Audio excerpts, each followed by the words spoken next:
the beginning of a new democratic dispensation that they go through that orientation. When we also know that some senators along the line might lose their seats due to court cases. Yes. So there's no provision for new senators coming in to be trained and properly have the orientation and an understanding of the Senate. Beyond the books, we know there's the Nigerian Institute of Legislative and Democratic Studies. These same senators have attended even internationally summits on the business of Senate.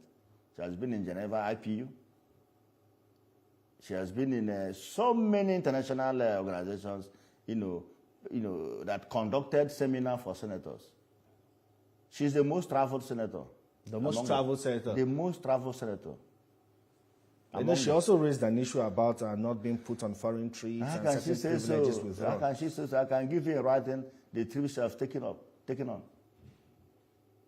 I can tell you. I can put in writing, not in words. I can give you in writing. Up to over 10 trips internationally. This lady. Even me, I don't have such opportunity as a principal officer.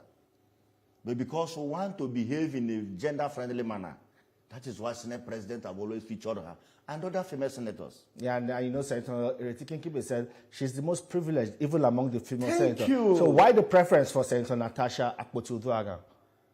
Because of the relationship with the husband. The husband is a friend of the Senate President. Some people will say that's nepotism. No, it's not nepotism.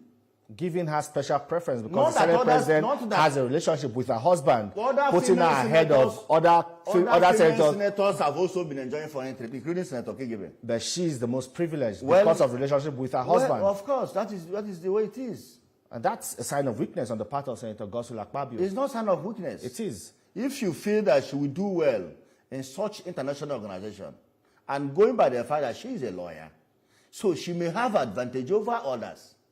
And lawyers are being treated differently in international organizations because you understand better the international treaties and what is being discussed there. So that may form the reasons for her, traveling more than other senators outside the relationship between the husband and the Senate President. Well, some people again have said, during the whole controversy about sitting arrangements and all of that, we saw some very senior senators, ranking senators, who decided to just stay silent and not even contribute or maybe put things in proper perspective and come up or stand up to speak to guide the chamber. No, that is not correct. You can see even the minority leader, who is a ranking senator, left his seat to the lady to tell her that what she's doing is wrong. You can see Senator Sitangu doing the same. You can see Senator Kobondo doing the same. You can see, can't you see the video, the facts speak for itself? And that is why on the day of her suspension, nobody stood by her. Was it unanimous? It was unanimous. I was not dissenting for it. Okay, we know that Senator Serake Dixon was not in the Senate on that day. He was attending a retreat. It's immaterial. There was no retreat. The chairman of the retreat was in chamber. Maybe she had other engagement. And moreover, that is 1 out of 109. I understand. So it's immaterial. Whether he's in support or not, it's immaterial. The majority will have their way. And there's never a time Dixon will support this. He's among those that condemn the action of Senator Natasha and approach her as a member of the minority to tender apology. But she refused. And the man have approached her even a few days back. I can show you the video. Being a leader, he's a former governor. He understands the rules of the game. He's a ranking senator. He led some senators to her house. I can show you. I've seen some of to realize that you can't prove the impossible. You can't prove the impossible. You have erred is that you have erred. And the only remedy is to say, my people, I don't know what led me into this. I'm sorry. That settles it. Well, we've seen the Minister of Women Affairs now saying that she would reach out and try to interface with the leadership of the Senate to see if she can prevail on them to maybe reconsider Senator Natasha Oduaga's suspension, if maybe it can be reduced or if her sins can be forgiven. If you read prayer 2 of the suspension prayers, it is there. That is within this period of suspension, she realizes her mistake and tenders apology. Senate will forgive her. Remember, we are like a family. We are there to serve Nigeria. In fact, it pains me that we are using the time we would have been using to educate Nigerians on what we are doing to discuss irrelevant issues. But it's necessary so that people will know. We are here to make laws for Nigerians.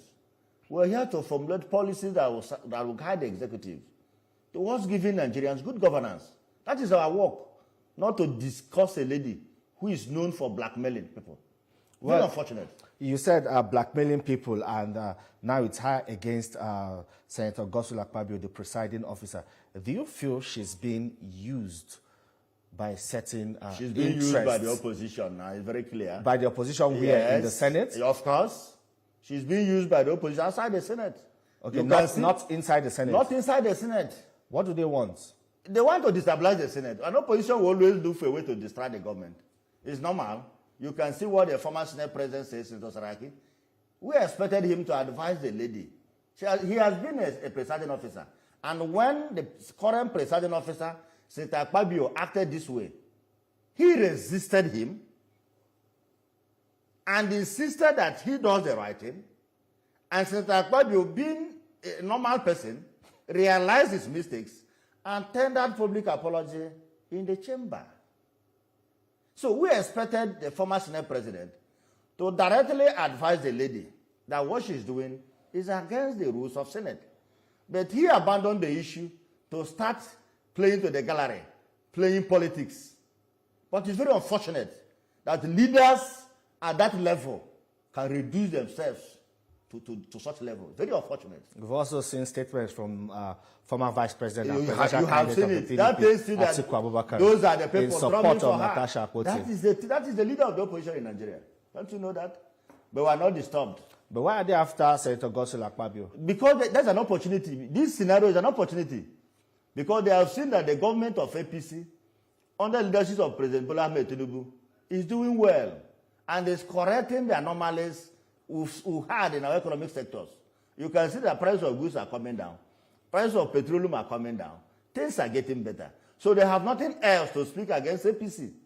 So they can only lay hand on this trivial matter to make news. But unfortunately, we're ahead of them. All right, then. A fine place to leave it, Senator Peter Oyekachi Unwemboyi, Deputy Chief Whip of the Nigerian Senate. Thank you for helping us put this matter into proper perspective. Thank you, Femi.